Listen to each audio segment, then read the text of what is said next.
can't stop. 19, take 2. And Mark.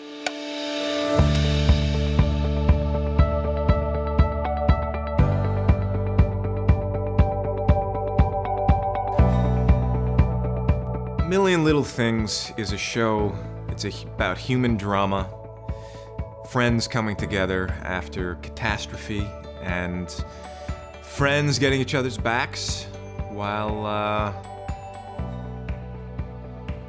people go through major life transitions. The show is really about the stories, and I think it's part of a metaphor because all of the characters are wrestling with how to live what's left of their life. And sometimes to do that, you have to let a part of yourself die, you know? You have to let the part of yourself that's holding you back go. And I think this show is a lot about characters trying to find what that is. What went through my head was, wow, we get to use a platform as large as ABC to open up the dialogue and make it okay to talk about depression. And just that I didn't realize how many people in my life growing up were possibly suffering from depression. I want men to look at one another and go, it's true, we don't talk. And I want people to reach out to one another and say, did you see that show? That's me. That's what I feel like every day. I've never been able to describe it, but did you see Rome? That's me. Did you see? Or someone who's dealing with a friend who has cancer.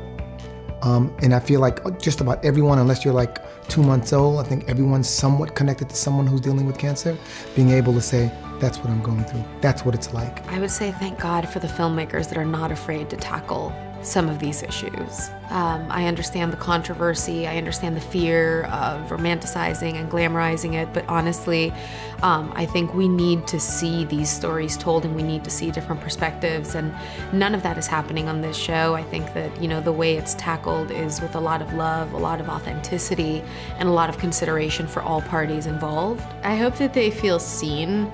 I want the audience to feel like included in what we're doing, because we're trying to attach so much of what all of us know to what our characters are going through.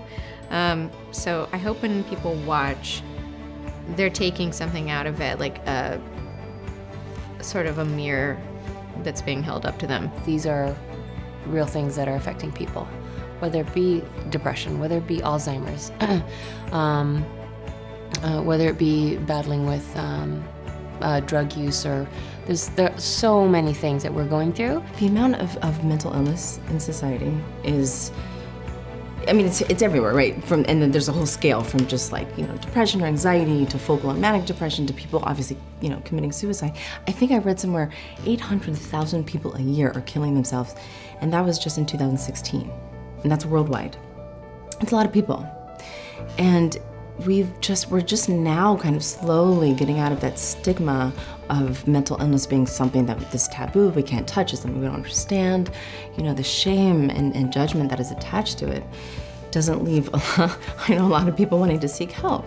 And, you know, with mindfulness meditation becoming a thing, with yoga and exercise and eating right and all of this, we're now able to kind of talk about it more openly, and I want to be a part of that conversation because mental illness is something that I am familiar with in my family, and I want to destigmatize it. Sometimes when you see things on television, it either raises awareness, or also if you're watching this and you're going through something, you might not feel as alone, and you see that other people are dealing with this. I think it would be short-sighted and somewhat dismissive to look at this show and go, oh, it's really dark. Because the truth of the matter is, it's no darker than any of our lives, because we've all been touched by tragedy. We've all been touched by cancer. You know, we've all been touched by people who tell us one thing and do another.